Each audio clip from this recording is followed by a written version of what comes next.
To insert a dart, click the Create Dart tool. Select the first point of the dart legs, then the second point. Drag your cursor into the pattern piece and click to set the dart length. In the Dart dialog, you can change the width and depth of the dart, and set the overlap direction to close the dart either clockwise or counterclockwise. Set the diameter of the pivot point, or drill hole, and its distance from the dart top.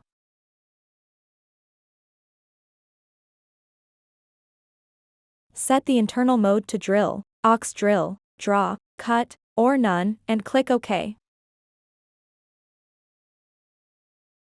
To move the dart apex, click the Create Dart tool, then select the apex of the dart.